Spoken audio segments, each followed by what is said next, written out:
Hello and welcome to your SST class again, dear students. Let's resume our SST subject, and today we will be starting a new chapter, that's of civics, understanding the laws.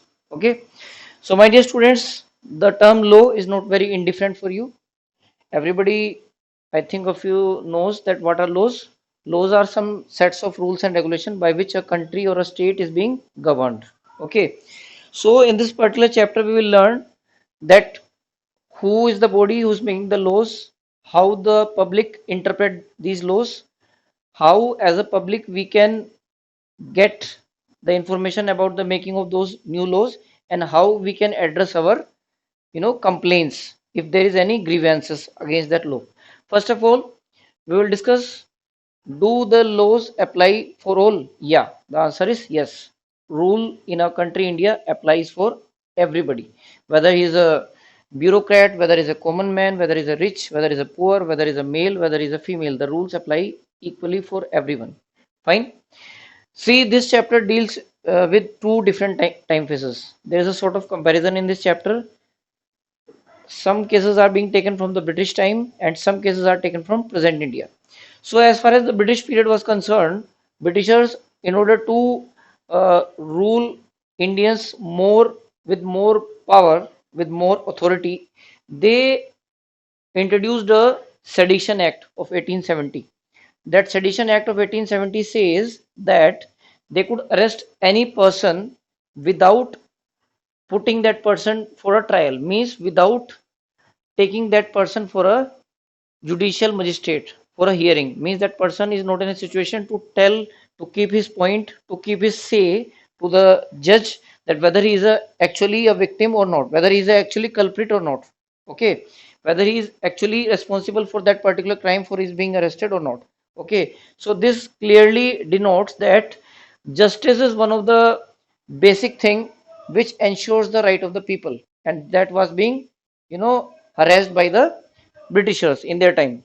Now the second one is Hindu Succession Act, present day India. In order to ensure the law and justice system in India, this example has been taken. This law says that in India all the uh, female family members, okay, those who are having blood relations. Suppose, let me explain you from the beginning. If suppose the male family member dies, the male head of the family dies, so his property, whatever he has left behind, would be liable to be shared among his daughter, mother and wife as well. Means those female family members will also be the part of his property after his death. They can claim for their property. Earlier it was that only son was the real owner of the property. Now, as the law has been changed, the property can be shared to these members as well. Okay. Succession means the person who would be continuing next in the after things gets vacant. Okay. As we have seen in the kingship, in the king's authority, the king's son always becomes a son. So same way, and he was also called a successor. So same way it happens in the family also.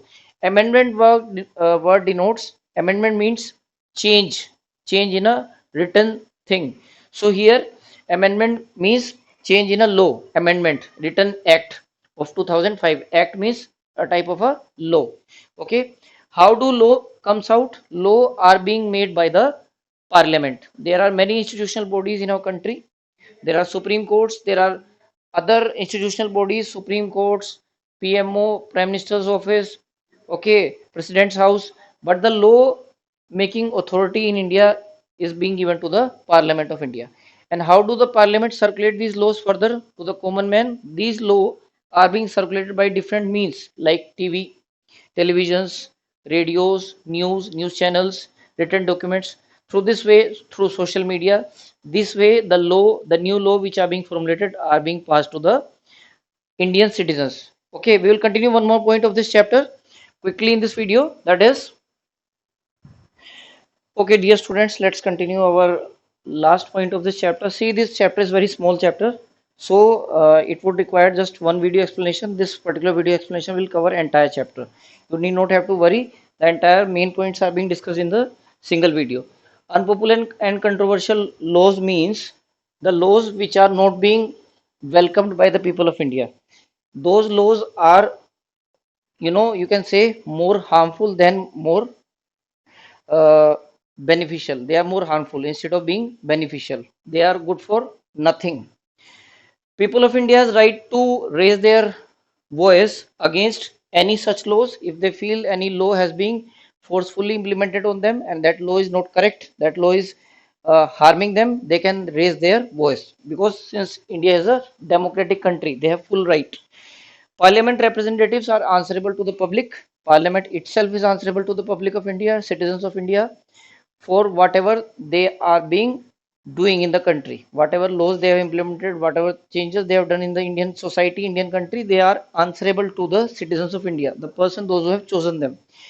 What are the ways through which public of India can protest? What are the ways through which public of India can address their grievances, their dissatisfaction? That is through the same medium: TV, news channels, radio, newspapers, etc.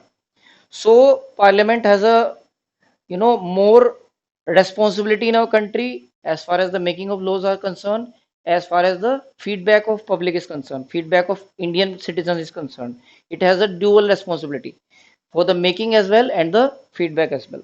So dear student, this was the crux of the chapter. That's it for this particular chapter explanation.